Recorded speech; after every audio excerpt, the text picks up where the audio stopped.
Hello and welcome back to Hype Cycles, where Nitesh and I discuss the latest that's going on in the business world, in the news world, in the Mario world, in the Nintendo world, in the Sonic the Hedgehog world. Nitesh, what's new with Sonic the Hedgehog? I don't know. Terrible. Don't you I have research for your a, podcast? I have a bunch of quotes for you. But before we start, let me address the elephant in the room. Yes, I tried manifestation. No, shaving my beard did not automatically lead to the Strait of Hormuz reopening. Right? So this, Maybe there's a lag. Maybe there's a delay. Maybe there is a delay. you think I'm on a latent ping with my manifestation? Maybe your manifestation travels by bullock cart to Iran. I Fine, don't know. maybe. Look, world, I tried. Okay, this is all I could do, and I failed. So at least I tried. Nitesh tried and failed, so everyone just give up. Koi fayda nahi hai. There is no hope for the world anymore. I want to start with an Andy Jassy quote for you. This is from yesterday, and I somehow felt that he's talking directly to you, Vineet. You can choose to howl at the wind, but AI is not going away. Andy Jassy, who is Amazon's CEO now. There is no wind right now, otherwise I would go howl at it. Yeah, like nahi, it's been long enough, right? What do you feel that AWS as a consumer, or as whatever, as an analyst, as an observer, do you feel that AWS is a materially different company than it was 3 years ago after being like crazy supercharged with AI? I don't Has it know. evolved? Has it, is there a revolution? Whatever, has it completely changed? Honestly, I don't Paradigm know shifts. about it to Any answer. company, I don't any know. company. Name one company that established company, right? Which has and established companies have the most access to AI compute resources, including their own in these cases, right? Right. Do they feel materially like completely evolved because of AI? 3 साल हो गए. Completely evolved, I don't know. But I was going to bring this up in another context, but what you said just reminded me. The Manyavar, Vedant Fashions is the listed company. Wow, I was not expecting that name to come up in this conversation. I know, I was surprised too. They're essentially a retail company, right? Hmm. They deal in occasion wear, ethnic Indian occasion wear for men and women now. And they were talking about retail, specialty retail in India has had a bit of a rough patch, whether it's the sales, the stock price. It was just there was a glut, there was a lot of competition, and a lot of consolidation had to happen. A lot of stores open, a lot of stores closed. They're going through difficult times, and they have been for a while now. Whether it's Go Colors or Manyavar or any of these guys, who do specialty niche retail, they've been struggling for a while because mainly because rental costs are really high. But anyways, so on the call, I think it was unprovoked. I mean, I don't think an analyst specifically asked this, but the CEO, he said that, or the management, the guy called Vedant, the company is called Vedant Fashions. He said that, earlier we were bidding on all these keywords for Google search.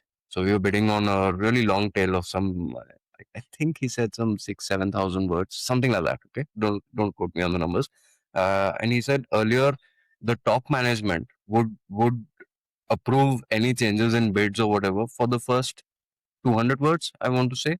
And then you had middle management who were looking after the next maybe 4,000 words. And then the long tail was just there. Nobody was actually paying attention to it. It was just like we do. You have a spreadsheet and you just put in a filter range that anything above this, जाने दो उसमें से कोई भी order आया तो भी चलेगा. If you're not Hmm. spending too much on it, it's just there. We have, to use a fishing metaphor, we have cast the line and doesn't Yeah. cost us much. So he specifically said that with AI, we are actually able to monitor each keyword. Do actual A/B testing on each keyword. That can we try increasing this bit a little bit, Hmm. and then go back and keep track of, okay, did that lead to increased conversions, even at the long tail, which is not viable if you're dedicating a person to that or a team for that. But with AI, we're able to do that, and it's Did he really give you remarkable. results of that? Early indications are that they're able to finesse their marketing spends better on the long end, which where the incremental profit is amazing on the long end. So that's a specific use case for UI for AI, which would not exist otherwise, which I quite like. Which, I mean, it goes back to what I've been. It's a productivity tool. Yes, and it works well in that It's context. not a revolution. It is not AI is here to stay. Better get used to it. Also, if help me realign these two things. A People at an individual level are told hop onto the AI bandwagon, right, or you will be left Or behind. be left behind. Exactly. That's the unsaid part of it. Correct. Hmm. And B, AI is this game changer that you just tell the computer what to do, it'll do it for you. Then why do you need to hop onto any bandwagon or learn anything or do any? What is the hopping on? What does that even mean? If I just have to give instructions, Hmm. okay, individual. So I just interviewed someone like 1 hour ago for a sales role, and he says it's helped him really improve his productivity. He's using a lot of Claude to do more outreach, use his sales tools better, the lead generation tools better, right? Productivity, great. The Manyavar example. If Manyavar is doing better with those long tail keywords, somebody else is doing worse. Hmm. It's not a game changer in any way for the world. And again, my expectations are very high. Game changer for the world. I'm using it in a very conscious way because that's what they keep telling us. You'll never hear Jensen Huang call it a 10% productivity booster, right? AI. Andy Jassy is not being like AI is here to stay. Our productivity gains of 8% shall never go down to 6%. Yay. Hmm. Game changer, man. Meanwhile, individually, if you talk to people, the same people who on LinkedIn will be like, "Yay, AI, AI." You talk to them on an individual level, everyone's shit scared for their jobs. So, चल क्या रहा है यहाँ पे? What is this revolution? What is this game-changing revolution? Where is it? I like how the example you gave me when I asked about game-changing revolution. I know it's top of mind for you, right? Adjacency effect, but Yeah. still, कि Manyavar can now finesse their long tail keywords better and maybe drive some more marketing gains out of it. Okay, sure. Maybe they could have hired 5 people at an intern level to do that. Sure. Okay. Great. Now AI is doing that for them. Okay.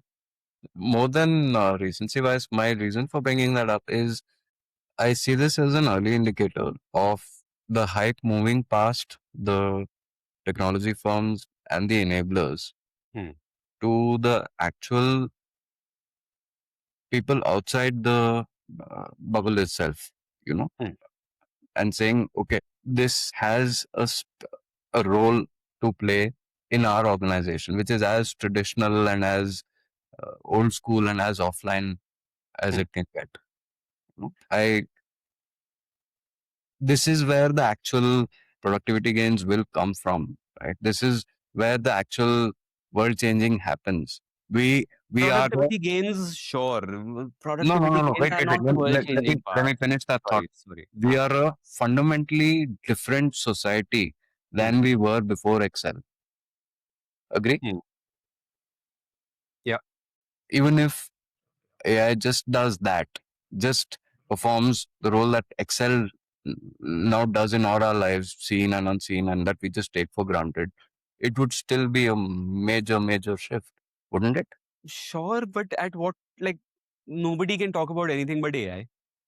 You are not allowed to criticize AI or you are like a Luddite who will be left behind. AI is here to stay. Nobody, like, are 100 people screaming at you on LinkedIn every day, Microsoft Excel is here to stay, whether you like it or not. And I would say AI is still at the stage, despite all the data centers and all the investment, where it is less impactful than Microsoft Excel. It's too Far soon to tell. less. It's too soon to tell. Too soon, but yes, but then let people have opinions. Yeah, of course. Who, Don't hunt who, them down. who, AI is here to stay, whether you like it or not.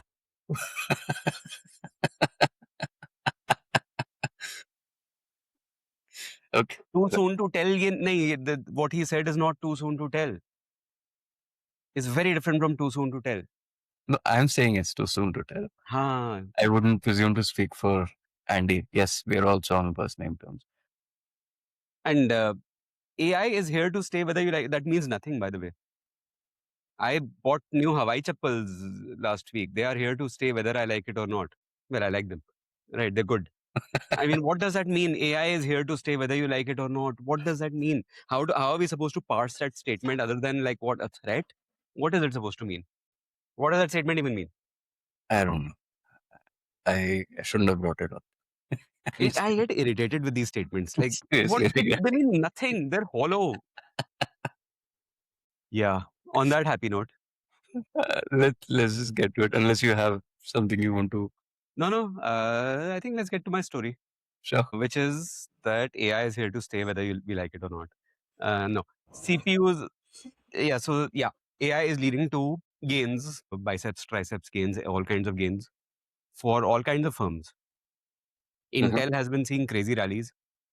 AMD, which where I mocked last year because of their OpenAI deal, which was very funny, has seen crazy gains. SanDisk is SanDisk, I think 4,000% in a year. So, yeah, what's been going on? A bunch of interesting stuff. And why? Why? What has happened?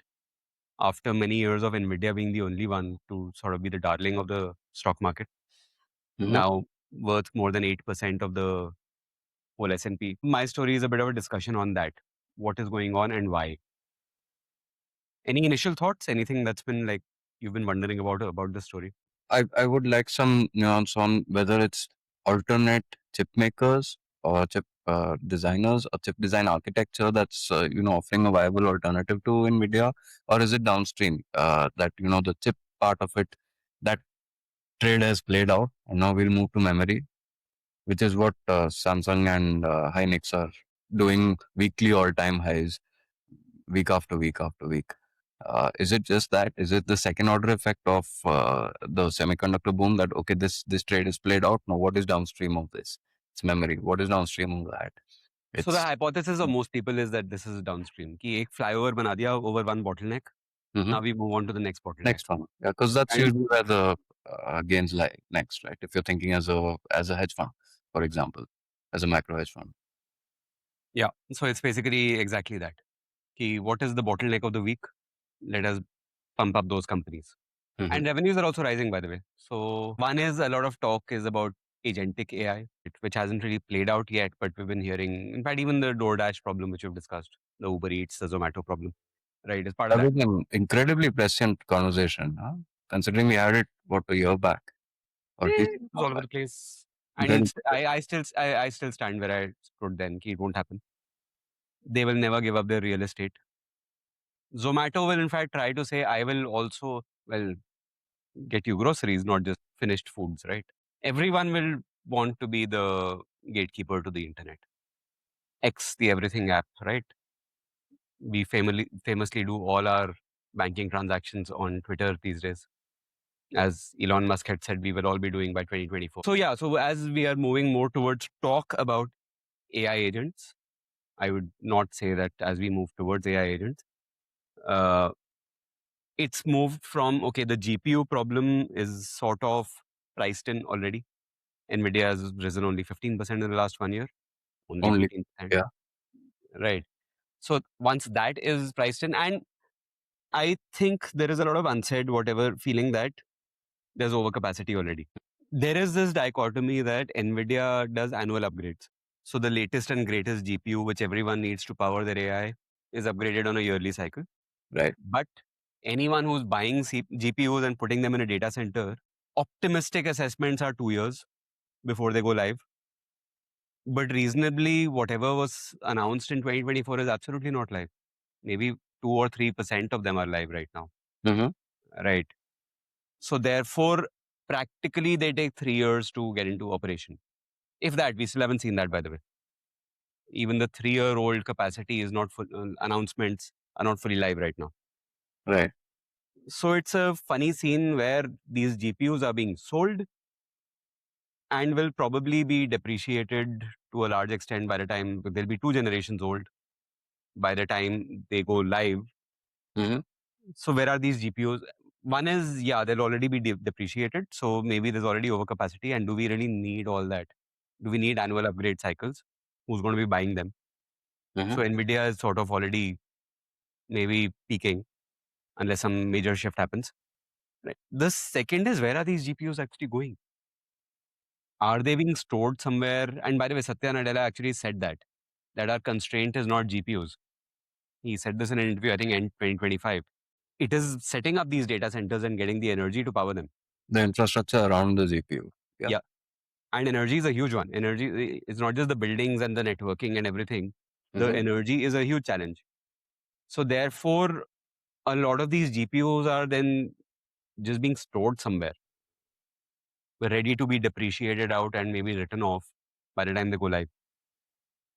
But knowing the US financial system, they're not just lying somewhere. They're going to be collateralized. Of course they Oh are. yeah. They will be Someone, collateralized as debt someone borrowing, instruments or someone something borrowing way against before they are sold for server hours, compute hours. 100%. Which I did not mention this in our group chats because I wanted to see your expression and I said this. Do you know that a firm is proposing compute futures? Yeah. Beneath, there's going to be an active F&O market in compute. Where is And that Christian Bale gif from The Big Short when you need it?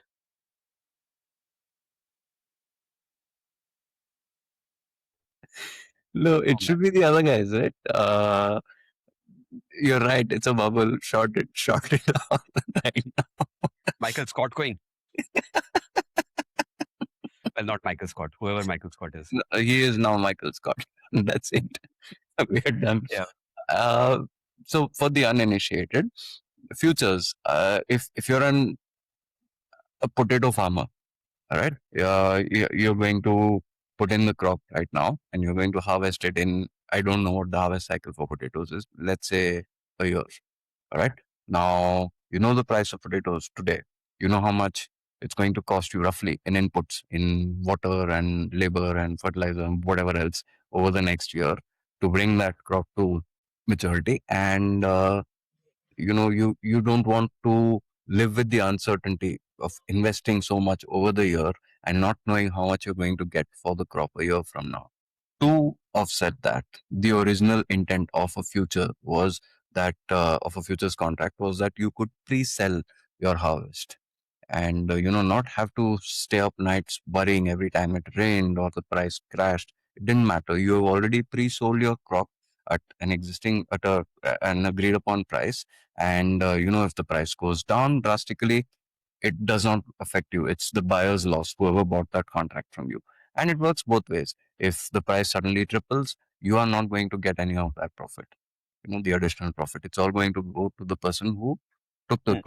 who took the other side of the position. Who said yes, I will buy your yield a year from now. Simple to understand. This works in all sorts of commodities. It works in metals, agricultural outputs, specific, most famously and most intuitively also. That makes sense. Compute futures is the rationale behind it is, look, uh, we managed to secure GPUs, and like you just outlined, we need to desperately build this data center, and we need money for that. And if you go to a bank and say, look, we are building this data center, and when we build it, they will come. But today we can't tell you, the bank, who is a stuffy old school underwriting institution, who these specific customers are going to be, right? So I can't say that no. I'm sure that in a year's time, once the data center is online, Vineet will buy 10% of my compute.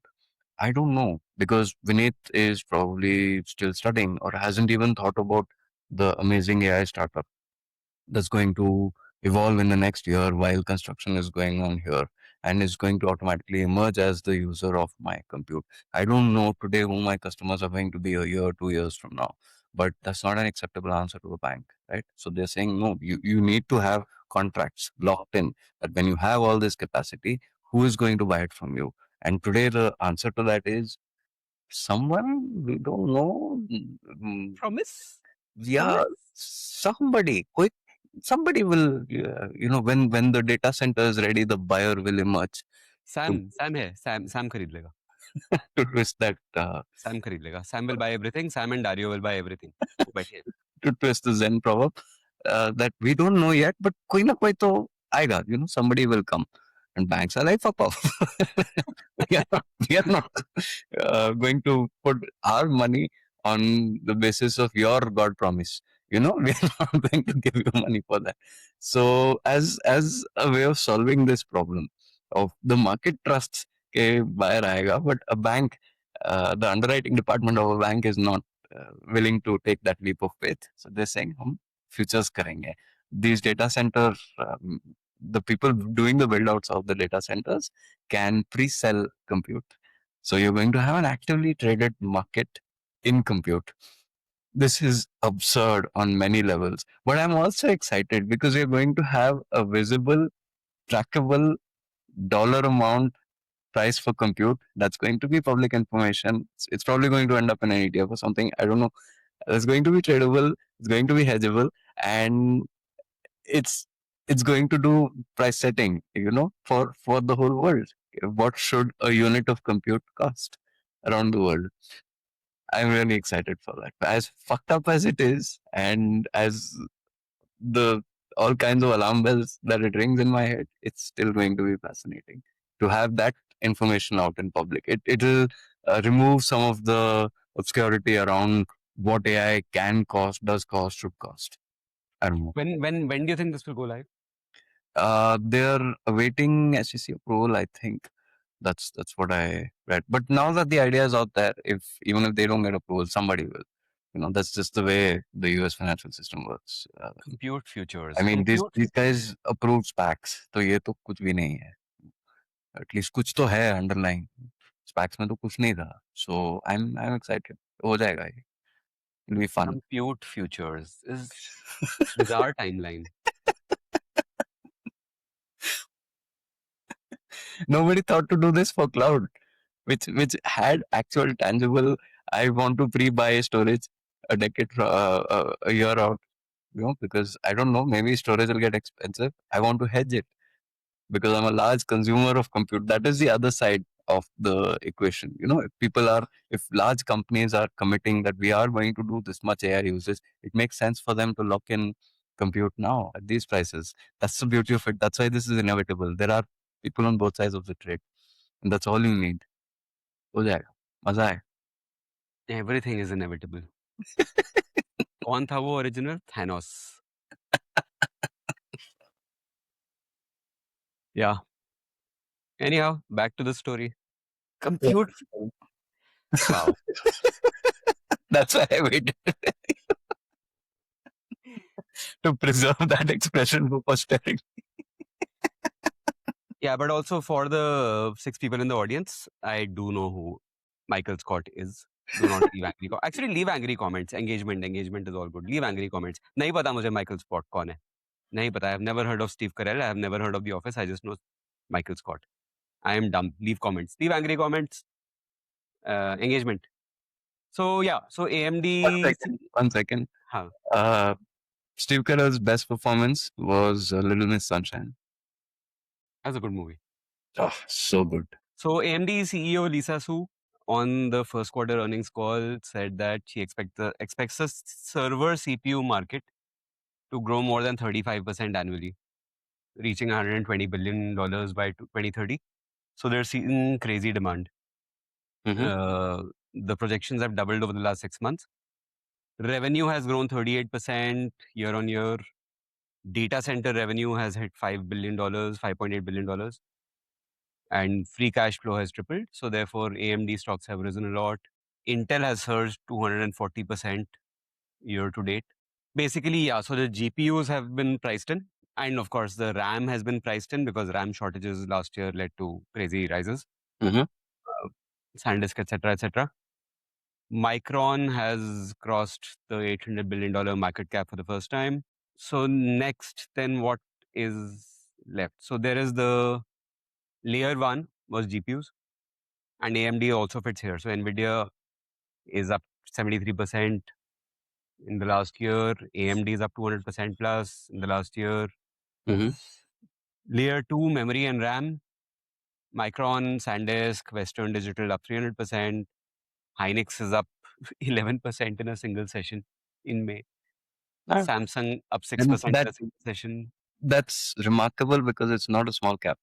Small Yeah. cap move that much all the time, and this is like at the end of a huge rally. We're recording this on the 16th of May. Korean stocks actually fell quite a bit yesterday. There was quite a bit of pessimism in the market. I think everyone was waiting with bated breath to see if something comes out of the US China summit, and nothing happened. And so there's just a general atmosphere of gloom in the market, which is my story for the day, but we'll get to that. Sorry, continue. ये रोज है ना. Like, so as part of my research, I was looking up Intel stories on Wall Street Journal. And the last 20 odd stories are like, as you can chronologically go back, you'll see Intel booms, target price set to $75. Here's why. Intel skids, target price set to 60. Here's why. Intel booms, Intel skids, Intel booms, Intel skids. It is ये gloom and doom आज है, Monday को hype होगा, ecstasy होगा. Right. So layer 4. Now then assumptions are what is next. Next comes networking and interconnection layers. Broadcom, Marvell, which is a very big company, Cisco. Cisco. Right. So they are booming. They're like Broadcom is 117% up in the last 12 months. Yeah. Marvell is up 67% in April alone. Then yes, comes cooling and thermal management. 250. Relative Holdings is a big one. 250% up in a year. Modine Manufacturing. I don't even know how to pronounce it. Sorry. You can tell I have no idea about cooling and thermal management companies. Up 70% top line growth, order booking growth. Then what's next is the power and energy companies, optical interconnection companies, Mhm. foundries and advanced fabrication. TSMC is a 52-week high, close to a 52-week high. Q1 revenue is up 40% year on year. ARM Holdings is 39% stock price rise in April alone. Mhm. Chip stacking companies. Power is a constraint. Yeah. So it's basically the नया flyover बन गया, next traffic light. नया flyover बन गया, next traffic light. So it's all downstream effects. The Bangalore School of Traffic Management. The all over India School of Traffic Management. we One pioneered. more lane, baby. One more lane will fix it.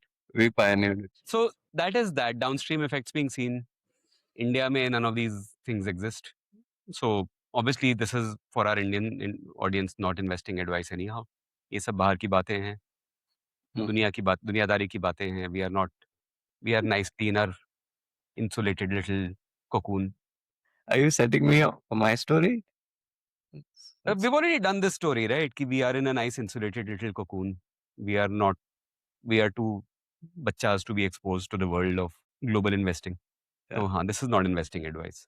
I'm just wondering, as the trade is propagating, like you so nicely explained, would then a collapse also propagate in the same direction? It would be a lot faster, naturally, but would it be top down or bottom up? Bottom up. I feel again a hypothesis, right? Naturally, we are speculating and just wondering. Bottom up. I feel it'll be bottom up, but it'll be very quick. Yeah, of course. Which historically, that's how markets are. They take a long time to price in optimism, even extreme optimism like we have now. And yeah, the herd turns very quickly, very, very quickly.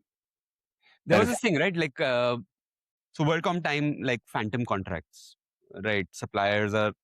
Companies are being asked to buy more and more to lock in their supply, right? That, oh, you want $50 million worth of stuff?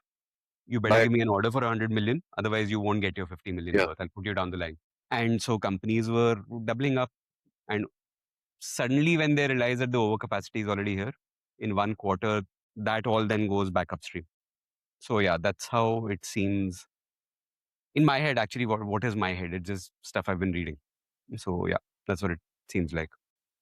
interesting. We wouldn't presume to put out any early indicators of impending doom, but that tracks. that, Nvidia's earnings are going to be the last thing to be affected, right? Because that's the last place anyone will cut costs, even though it is so much of there. It's already Nvidia in itself is already a circular economy. Hmm. Like upstream, downstream, vertical, horizontal, all kinds of yoga integration going on there. Like I wouldn't even call what he's doing vertical integration, or it's all Ardhavan Sindhya Asan integration going on with Nvidia यहाँ से भी पकड़ लो यहाँ भी invest कर लो यहाँ कोरवीव में फिर कोरवीव का वो अप्लाइड डिजिटल ब्लॉकचेन व्हाटएवर में इन्वेस्ट कर लो all kinds of convoluted stuff going on so they'll probably protect themselves to the end. I hope it doesn't come to pass, but as always, we'll be ardent observers. This nahi, right now though the market is very rational, right? Compute futures is a great sign that everything is completely rational, completely sensible, completely sane. Compute futures, Say what wow. do you? मजा तो आएगा. That is- I'm going to add that straight to my watch list. The inevitable ETF that comes. Yeah, this I want to see where it's going, how it's trending. मजा आएगा. Nada aayega. Let us segue into your story. Yeah. So my story, not as cheerful as yours. I'm sorry to report. Let me do some setup first. For the longest time, the pitch, the story sold to uh, foreign investors. I'm not talking about foreign institutional investors. The fickle money, financial money that comes into the markets and then goes out.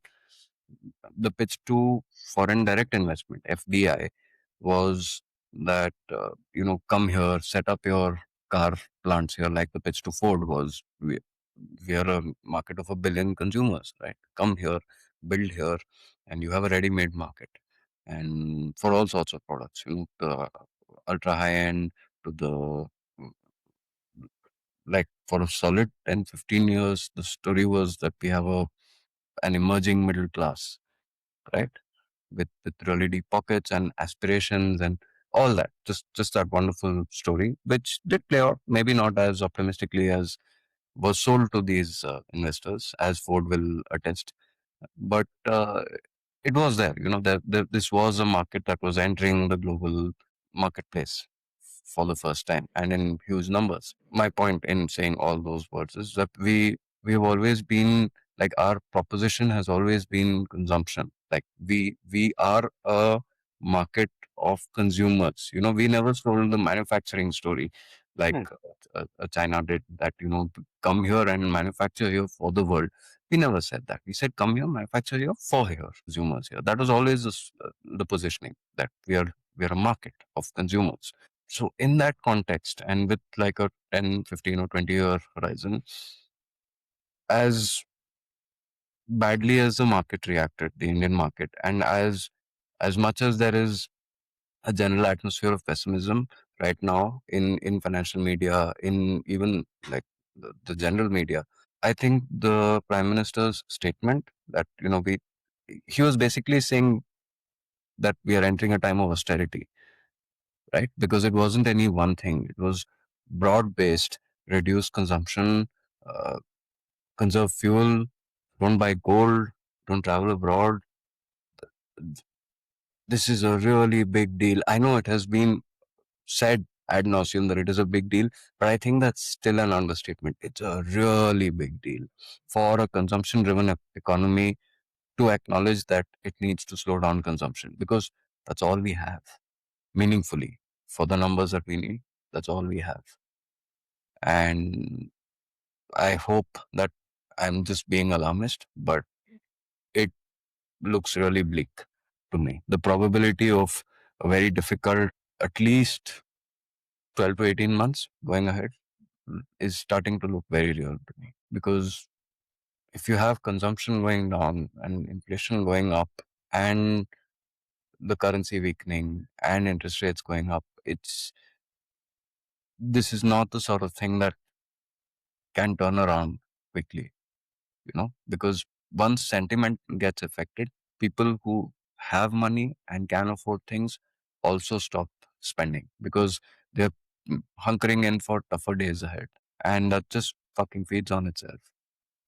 It's really contagious. The pessimism about the near future is very contagious, and it leads to even people who ought to be spending to kind of hold back a little. That, do I really need this right now? Maybe I can defer this purchase for a few months. Let's see. Even that let's see is toxic for the economy, because it all those let's sees feed on each other, and it becomes self-fulfilling. So I'm terrified. Truly, I am. The price hike in petrol that we have seen, it's obvious that it's not going to stop there. Hmm. This is it's the first in what is sure to be a series of hikes, even if the Strait of Hormuz, despite my best efforts, or maybe because of my efforts, opens tonight. Even if it opens right now as we are recording, it's still going to take a few months for supply to normalize everywhere. Like this is just the most visible thing, and that's why it's such a potent political football. That nobody wants to touch. That if fuel prices go up and keep going up, and you don't know how high they're going to go, it, of course, straight away, first order effect is that it increases the price of everything, because it affects transportation costs, it affects fertilizer costs. Straight away, with a lag of maybe a few months, will affect staples, the price of staples, the price of rice, wheat, potatoes, and vegetables, and everything. And wages are not going to go up. Yep. Companies are not going to, offer larger price hikes just because inflation is up. Because just like consumers, companies are also going to be in the bunker mindset of, we need to conserve our resources to get past this. And so, how do I say this without sounding like the world is on fire? The world is not on fire. Of course, we're going to get through this, but it's going to be really difficult times. The the fact that the Indian government, has tried so many different ways of just getting people to stop buying gold, just as simple as that, because famously we have an addiction to gold, as Hmm. a country. And in hindsight, it has served us really well, because it's a wonderful inflation hedge, right? And whatever its black money origins were in the beginning, that if you wanted to conceal a lot of wealth from the government, because socialist era taxes were really high, and not to justify tax evasion, but it has a historical reason for it. And just as a store of value, and it's part of the tradition also, that shadi mein gold plays a very central role, and it is one of the ways that wealth is transferred to the female offspring, right? So this is a system, and it exists for a reason, and it has historical context, it has cultural ties. It's not going to go away. All the ways that the government has tried, let me just list them out. Every year in April, because it's a new financial year, the government puts out a list of banks who are allowed to import gold. So gold comes into the country from the banks, and then all the jewelry companies buy the gold from them. That's the mechanism we have, so that uh, you don't have randos importing gold and trying to evade duties or whatever. Right? The main source, or the main pipeline through which gold enters India, is the banks. And on April 1st of every year, the government re-notifies the list that, okay, for this year, these banks are allowed to import gold. They delayed that for 3 or 4 weeks. Once that list was issued, there was still a corresponding list needs to be issued by the Customs Department, DGFT, I think, Director General Foreign Trade. They delayed that. And this wasn't regular bureaucracy, because everyone knows how important this sector is. Gold accounts for, I think, 8% of our imports total, second only after crude. That's how sizable they are. And, with all the pressure on the rupee, crude cut down karna is very difficult, because you cannot paint it as a discretionary purchase. Yep. Fuel is not discretionary, right? But gold is discretionary, and that's what the PM is trying to say. Just for a little bit, just for the next 12 months. Even that 12-month framing is not an accident. It's just that's it's not because there's only going to be 12 months of pain, but because these 12 months will define how long the pain might last. To put it mildly. You'll also see that I'm pussyfooting quite a bit, because I'm quoting the PM directly. Did you see the tweet that the PM handle put out? There was a rumor, and that was reported by CNBC TV 18 as saying the government is considering tax or cess on foreign travel. And there was a categorical denial. Did you see the tweet? Mhm. I haven't seen language like that from even the PMO. Forget the PM's direct handle, because any fear or uncertainty now will feed on itself. Right, the messaging is really important in these times, and I don't know, man. I don't empathize, but there are no clear good options. So sorry, back to gold. The DGFT list notification was delayed for a bit, but finally, there was enough pressure. And how long are you going to sit on that list? Because uh, again, jewelry, large part of our exports as well, and a big employer in this country, right? Across the value system, whether it's craftsmen, retailers, uh, whoever, right? The jewelry sector employs a lot of people in this country. You cannot have gold supplies coming to a standstill. You can just delay them. Maybe if you're increasing the duty, hold on and try to front load that all this gold which has been blocked at the ports for or the airports for so long will suddenly be allowed to be imported at the new duty structure, which was hiked from 6% to 15%. So mm, one conspiracy theory is that that's the reason it was held, that these permissions were held, so that straight up, a 9% gain can be realized on the stocks that is already in the pipeline. And remember, gold, the import duty was always for the longest time was 15%. It was reduced from 15 to 6 2 years back to boost consumption. And the rationale given then was, this is going to cut smuggling, right? Because a lot of gold smuggling happens through the airports. There's even a Netflix series about it Yeah. with Imran Hashmi for people. But anyways, so that was the rationale given then. But now there are other pressures, and so anything that the government can do to discourage gold purchases, they will do. Okay, that's one of the levers they can pull, and they've tried to pull it. With both actual increase in prices so that people buy less, and an emotional appeal so that people buy less, because this is discretionary. But how do you convince the person who's getting his daughter married in the next 3 months, 4 months? कि gold mat खरीदो in national interest. That's tough. It's a tough sell in any environment, right? Much less in as polarized a world as ours, and in a society like ours. I think I can say that we've historically been each man for himself, and so this is tough to sell that in India. I don't know. I'm happy to be proven wrong in that sense. But anyways, that was gold. Fertilizer prices have already started increasing. There is an artificial subsidy mechanism, so we don't see them yet because again, farmers always perpetually under pressure, massive vote bank. You don't want to fuck with them too much, and so for now, fertilizer prices have been artificially held back.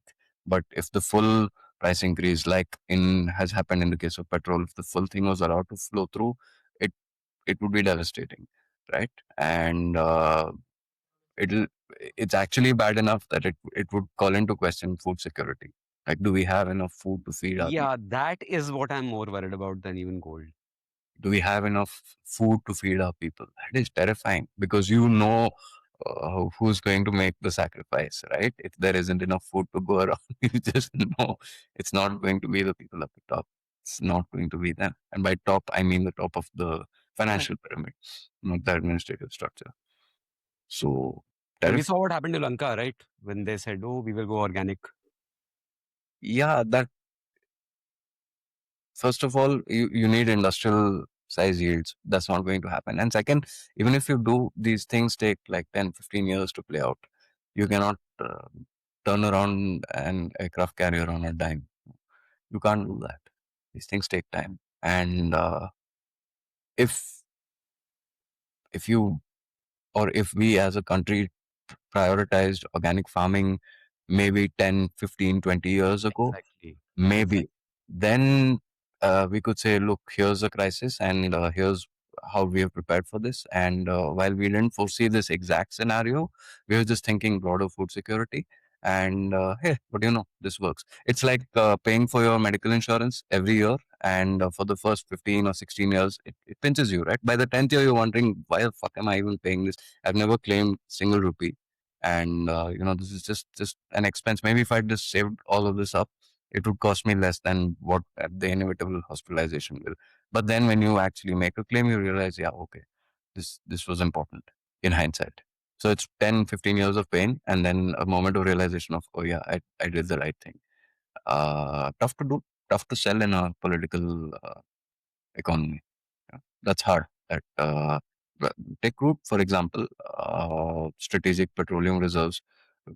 Great theory, but would we have actually sat through paying 5, 10 bucks a liter extra for the last 10 years, and said, okay, we don't know what is happening, but we are paying a little extra, and all this money is going into a reserve that we may need someday. I'm sure that would have become political football in every single state and central election. But also because people are wary about cesses, right? I know this is getting political between tax बढ़ाते रहो. People also have to then in parallel see some gains coming and see some progress being done on that fight, right? Mhm. Otherwise, so it's just another tax that goes into another cess that goes into the inevitable pool of whatever. In hindsight, wouldn't it have been lovely to have 50 and $60 crude oil in a time when the whole world is hunting at even 100? There isn't enough supply, even $100. Of course, but you don't know. Crude might have gone down to 20, 30. If like the shale boom, something else came up, some technological innovation came up. So that's a counterfactual, the part that we don't see. Nobody anticipated when crude last hit $100. Nobody anticipated that it would go down, and nobody anticipated that the US's dependency on the Middle East as a source of oil would ever go away. You It's know, even I have an idea. I have an idea. So we have this evolved product called Compute Futures. We should Mhm. do something like that, but for oil.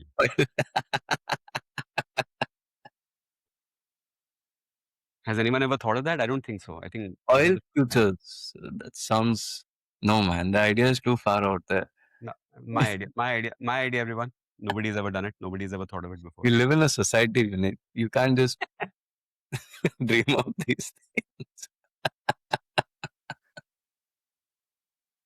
Ah, yeah. Happy times, man. Happy times. So uh, I don't know. As a student of investing, I could say rotate out of vulnerable sectors, rotate into uh, sectors where people can't cut spending, even if they want to, like healthcare, like defense spending. You don't have a choice. Even if you're starving, you're still going to pay your hospital bills, and the country is still going to pay for its defense procurement. Right? That never goes away. So that's the investing, not advice, but that's what the investing playbook says. That in times like these, when you have potentially stagflation, definitely inflation, um, rotate towards more defensive sectors like these, where they're not as badly affected. But I'm not even saying this from like a market participant point of view. I'm just genuinely worried, and this isn't altruistic. Mm, We are all connected, right? That's the economy. And barring very, very few people, it's going to affect all of us, materially impact all of us. So I'm worried. And I'm sorry, I did not mean for this to become as bleak as it has. But the more I think about this, the more worried I. One last thing, okay? And I'll try not to be so gloomy after that. One more new linkage that didn't exist in past crises, but that does exist now, is how much of our collective wealth is in the markets, is in stocks, right? Earlier, yeah, everything's gone to shit, but I have my FD, the FD I always had, and it's still going to pay out uh, the meager interest that I've always been getting on it, and that money is safe. And so if I have an emergency and, I just cannot make ends meet, I can tap into that FD. Yeah. Uh, let's not go as far as to say make ends meet. If I have a liquidity problem just right now at this moment because some unexpected expenses come up or the price of something in my household budget has just gone out of whack for whatever reason, I have that FD that I can tap into. Right now, most of that money is also in markets, right? Like for instance, around every advanced tax deadline, the market has started dipping because people are selling stocks to pay advance tax. उतना भी liquidity नहीं है लोगों के पास. You know, they're just all in because there just is no place left to keep your money and have just outpace inflation. You know, even that. तो ऐसे नहीं है, आउटपेस not इन्फ्लेशन छोड़ो, I am scared of leaving money in my bank account, कभी UPI scam हो जाए, कुछ हो जाए, कौन निकाल ले? whole other subject. But my point being that I'm not trying to paint us as a nation of reckless gamblers. Some of us surely are, but not all of us. The point is, we were all out of options, and so all that money was, nudged, pushed, incentivized, whatever, into equity markets. Debt mutual funds are now taxed at the same rate as any income, which is not the case for the longest time. You know, you had indexation benefits, you had a much lower tax slab for debt funds. So companies that needed to raise money could still go to the debt market and raise money from there. And as a retail investor, you could participate in that debt market. But now the incentive does not exist. A debt mutual fund now gives you the same returns as an FD with a lot more complication and a lot more things to understand. Why would you do that? If you want security, you keep your money in an FD, and if you want to outpace inflation, you put in the market. That is the binary that is being offered to uh, the Indian retailer, a retail investor today. तो वो क्या करेगा या क्या करेगी? What choice do they have? Of course, they're going to put their money in the market. So my advanced tax point was even just to pay taxes, people are selling stocks. That's how little liquidity uh, most people have, even for their day-to-day requirements. Because even now, I know that March 15th, which is almost a year from now, I know I have to pay income tax, and I know I need to build up reserves for it, right? That I need to pay the advance tax. वो नहीं है. It's going to feed on itself. You know, pessimism is going to affect actual corporate earnings. It's going to tip stock prices a little, and then at the same time, you'll have new liquidity needs from the investors. It's going to cause them to sell. It's going to push down prices even more, and again, it feeds on itself. It may not lead to a bottoming out of the market, but it is a structural problem, and it is a linkage that will play out. It is inevitable. It will play out. वो तो होना ही है. That the thing that kept feeding on itself while going up, that SIPs are just increasing every month, month after month, month after month. It's going to be the same on the way down as well. That people are withdrawing in record numbers, and that's causing stocks to drop. That's causing all sorts of problems. You know, the tide is going up, and we're going to see in Warren Buffett's famous words, we're going to see who is swimming naked. देखते हैं. My long-term plan is to speed up. I've been working on a time machine Mhm. using Claude. I'm going to speed up those efforts and go back in time and be born in the Ambani family, be born into generational wealth. In the meanwhile, I'm putting all my money into compute futures, putting out from whatever mutual funds, compute futures all the way. AI का ज़माना है, data सब कुछ track हो रहा है. Even though we did not name any people or any brands. Actually, I did name a person when I mentioned my time travel machine. Rookie mistake. Rookie mistake. And it just conclusively proves to me that you're not going to succeed. Because if you had succeeded in building the time machine, you would have come back and stopped yourself from saying all that crap. So you're doomed to fail. Even with vibe coding, you're doomed to fail. I'm sorry to report. Wow. I did Did not you think think, through the fifth and sixth order effects of did my you time. think we're going to end on time travel paradoxes? Yeah. Yeah, we have range here on our podcast. I think अगर हम दोनों कभी future में time travel time time machine का access कर पाते हम ये पॉडकास्ट नहीं कर रहे होते. 10th 11th ऑर्डर इफेक्ट तो छोड़ो, हम एक पॉडकास्ट नहीं कर रहे होते. टाइम मशीन इन्वेंट कर लिया, हम ये लाइफ चल रही है हमारी. सो या second Remind, order effect, 10th नहीं. remind you the throwaway joke from Three Idiots. when one of the characters asks a peanut seller for an address. He points to a slip. Do you know where this address is? Do you know the scene?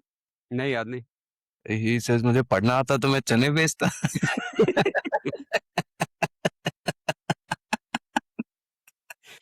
Yeah,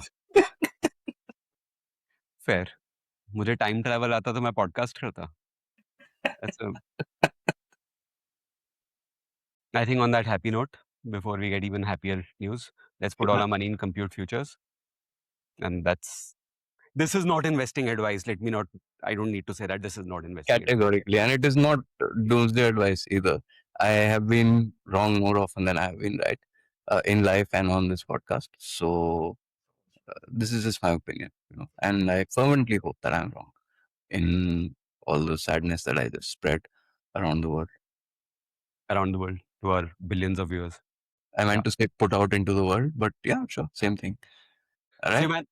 Till Bye. next week. Bye bye. See you.